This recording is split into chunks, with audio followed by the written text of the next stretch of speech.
Bismillahirrahmanirrahim. Assalamualaikum warahmatullahi wabarakatuh. Saya akan menceritakan sebuah kisah di mana yang berjudul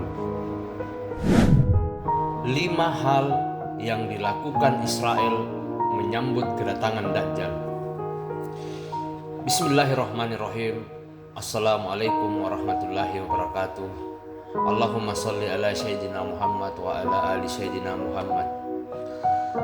Harapan dan doa saya kepada semua sahabat-sahabatku dimanapun berada, terutama yang menonton video ini, semoga selalu diberikan kesehatan, dilapangkan rezekinya, dan dipanjangkan umurnya. Amin amin ya rabbal alamin.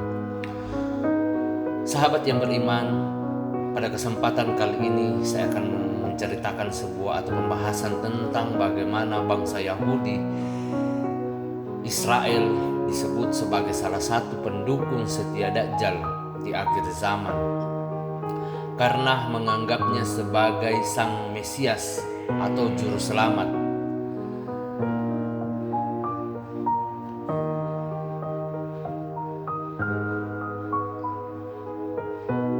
Berikut 5 hal yang dilakukan oleh bangsa Israel menyambut kedatangan Dajjal.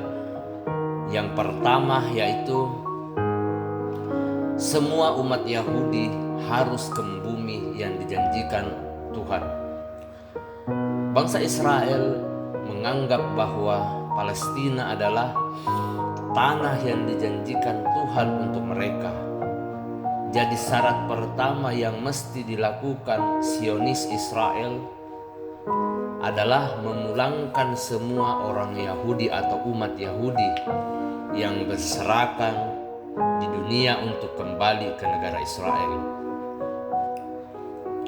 Maka pada tahun 1946 mereka pun beramai-ramai pindah. Saat ini 5 juta kaum Yahudi Israel sudah kembali, yang dari Maghribi, Rusia, Eropa sudah kembali. Salah satu syaratnya adalah ibu, karena mereka orang Yahudi itu mengutamakan nasab dari puak atau jalur atau ibu. Kemudian yang kedua, menghancurkan Irak sebagai balas dendam atas perlakuan Kaisar Nebukadnezar. Dalam sejarah, kaum Yahudi pernah diusir dan dihancurkan oleh Kaisar Nebukadnezar. Kaisar Babilonia ini juga pernah menghancurkan Temple of Solomon.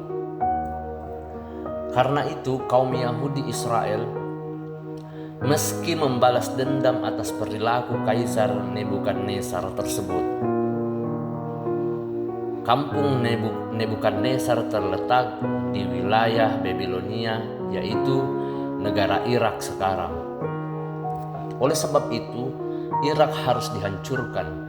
Itu makanya serangan dan pendudukan atas Irak terus gencar dilakukan hingga hari ini. Kemudian yang ketiga, bumi Palestina mesti hijau. Hal ketiga yang dilakukan Israel untuk menyambut Dajjal adalah menghijaukan bumi Palestina.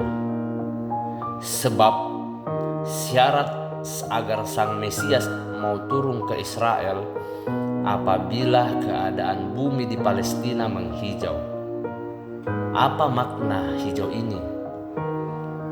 Itulah yang disebut sebagai pohon garkat atau Syajaratul Kharqad, pohon yang dalam hadis nubuah sebagai pohon Yahudi, pohon tempat persembunyian Yahudi dari kerajaan umat Muslim ketika terjadi perang akhir zaman.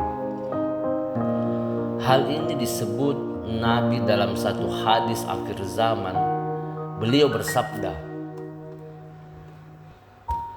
kiamat tidak akan terjadi sehingga kaum muslimin memerangi Yahudi, lalu kaum muslimin akan membunuh mereka sampai setiap orang Yahudi bersembunyi di balik batu dan pohon. Tetapi batu dan pohon itu berkata, "Wahai Muslim, wahai hamba Allah Subhanahu wa ta'ala, ini ada orang Yahudi di belakangku. Kemarilah dan bunuhlah dia, kecuali pohon karkat, karena ia adalah pohon Yahudi." Hadis riwayat Al-Bukhari, Muslim. Sahabat yang beriman dimanapun berada, semoga kita selalu dalam lindungan Allah Subhanahu wa ta'ala. Yang keempat, harus menguasai apa yang pernah dikuasai oleh Nabi Sulaiman alaihissalam. Hal yang keempat yang dilakukan Israel adalah mesti menguasai apa yang pernah dikuasai oleh Nabi Sulaiman alaihissalam pada masa lampau. Hal ini disebut dengan The Great Israelian atau Kerajaan Israel Raya, mana batasannya dari dua sungai besar, yaitu dari Sungai Nil di Afrika hingga ke Sungai Eufrat di Irak. Itulah batasan The Great atau Israel atau Kerajaan Israel Raya. Maka batas negara yang mereka perjuangkan itu adalah dua sungai itu. Coba lihat bendera mereka, dibuat bintang David, ada segi 6, lalu di atasnya ada garis warna biru, dan di bawahnya warna biru. Yang di atas warna biru itu adalah simbol Sungai Nil, dan yang di bawah merujuk ke Sungai Eufrat, artinya kerajaan mereka dari Nil ke Eufrat.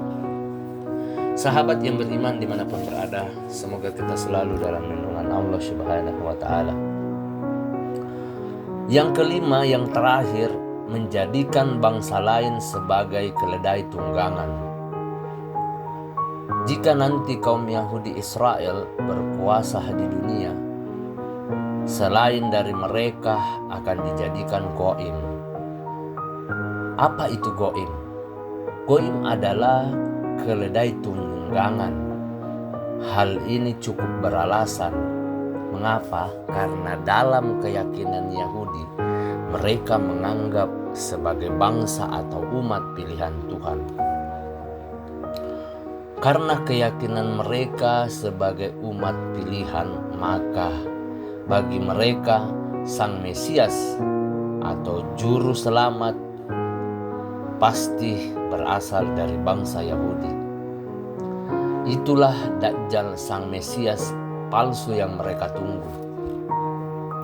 Sahabat yang beriman dimanapun berada, semoga kita selalu dalam lindungan Allah Subhanahu wa ta'ala. Bukan oleh bangsa Israel sebelum kedatangan Dajjal.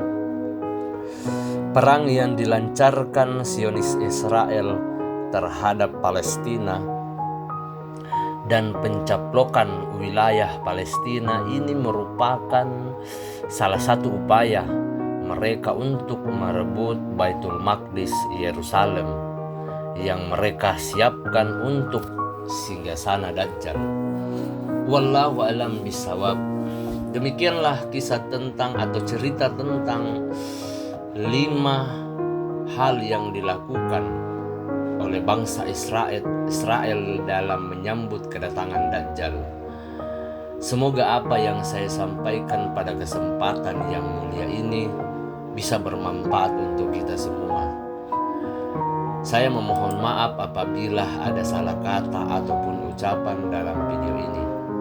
Perlu kita ketahui bahwa kebaikan itu datang dari Allah Subhanahu wa ta'ala dan kesalahan datang dari saya pribadi selaku manusia biasa yang tidak pernah luput akan kesalahan. Akhir kata, subhanakallahumma wa bihamdika asyhadu an la ilaha illa anta astaghfiruka wa atubu ilaik. Wassalamualaikum warahmatullahi wabarakatuh. Nantikan kisah-kisah menarik selanjutnya.